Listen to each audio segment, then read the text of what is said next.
This is Professor Pete Alexander with the Winning at Business and Life podcast, where business leaders share their insights. It is 6 questions in 7 minutes because successful business leaders are busy and rarely have more time to spare. So let's get to it. Question number 1, in a few sentences, please tell me who you are and what you do. My name is Minter Dial. I'm a speaker, author, and an elevator. Well, Minter, it's great to have you on the show. Question number 2, what is something that makes you smile and or laugh about working in your industry?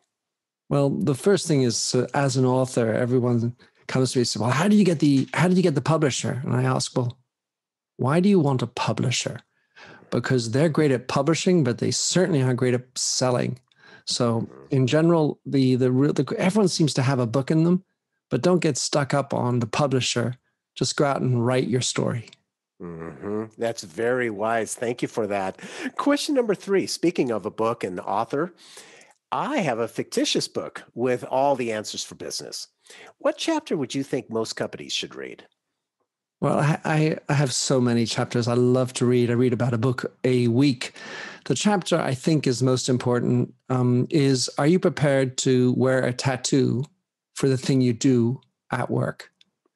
And the tattoo must be something representative of the company for which you work.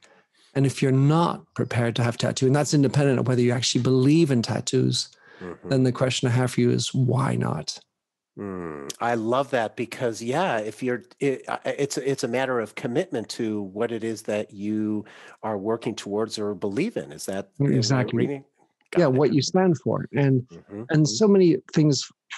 We go to jobs and where you can have different desires, but you obviously know you're never going to stay there forever. And it's because you're not staying there forever. Sometimes you kind of feel like, well, it's arm's length. But our life is short. Our life is every day, including at work. And so the question then becomes, knowing that you're going to leave, what part of this company, what part of this brand resonates with you at a personal level, not just a professional level? Yep. And that works really well because it's on the personal level. It's not just about the paycheck. So it's very, very insightful. Thank you for that. Question number 4, other than the generic work harder, have a great attitude, and care for customers, what advice would you give to other business leaders? Well, I preach this idea of a inside out model. And I had the chance of running a company worldwide called Redken. Beautiful hairlay you have. The idea is for professional hairdressers. And so often in companies and brands, we talk about creating a mission and being customer centric. But the question I have for you is, how does that resonate and make your employees' lives better? And it has to be beyond the paycheck. So I'm going to take a little company that lives outside of your place, Pete. They claim that their mission is to be the Earth's most customer-centric organization. And my question for every Amazon employee is, how does that make your life better? The point at some level has to be that it has to make your personal life better, whether it's within your family, within your health, whatever. And Redken's mission was earn a better living, live a better life. And so our challenge, even though we were within the L'Oreal organization, was making that happen with L'Oreal employees. How can they earn a better living? How can they live a better life? Despite the fact that we're working for a corporation, you need to make it come alive, your mission, inside out. I love that. And, it reminds me of what you shared about in my days in marketing, where they used to talk about WIFM, what's in it for me, when you're talking to a potential customer. And what you were saying about, what does it mean for you personally and stuff is very similar to that. Am I correct in my thinking? Absolutely. I mean, it's the WIFM, right? I mean, when you're an educator, you need to be thinking about, what are these people in the room or are you listening to you? What are they going through?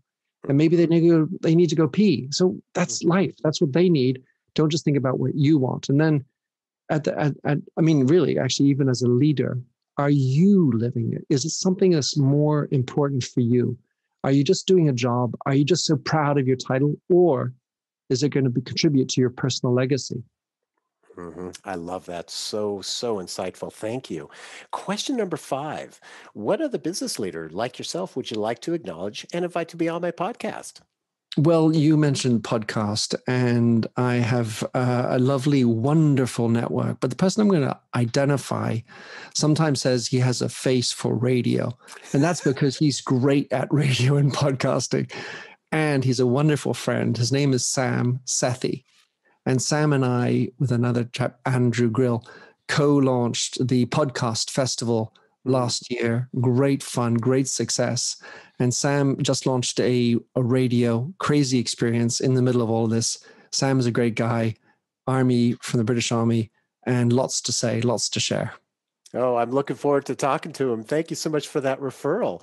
And our final question number 6. Please tell me about your first job.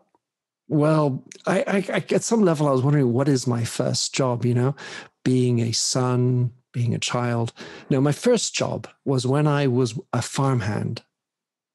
And I was going to school in the most public of British schools in England. And I would come home to Philadelphia where my mum was, and I had to get up at 5, and I'd go down and drive this diesel truck with gear shifts that only had 3 gears. So there was the smell, there was the work, the hardness of it, and hanging out with the team, none of whom really did universities or any of that kind of stuff, but just lived life. And it showed me the value of the dollar because I was earning minimum wage. And it showed me the value of hard work and what it is to do things with your hands. And my wife would tell you immediately, well, I'm not exactly a handyman around the house. But I think that there's something beautiful about using your hands and being physical in your work, not just cognitive. You need to make sure you balance the cognitive with the body. I totally agree with you. I found the same thing because mostly I use my mind for work, but things like around the house, etc. There's just some sort of additional reinforcement of being this can do when I'm actually doing physical work. So I totally relate to that. So thank you so much for that, Mentor, and thank you so much for being on the show. How can people find you? Oh, well, I hide. I'm a butterfly on a wall garden. No, so my name is Minter Dial, which is also the name of my site. I'm strange for Google because I'm the only one. I do mdial on Twitter, and I'm available. My books are available on all those wonderful e-tailers, including the one in Seattle. I would like to point out bookshop.org. I think that's a great site supporting independent bookshops. And otherwise, I have a podcast as well called the Minter Dialogue, where I have fun guests once a week. And I've been doing that for over 10 years.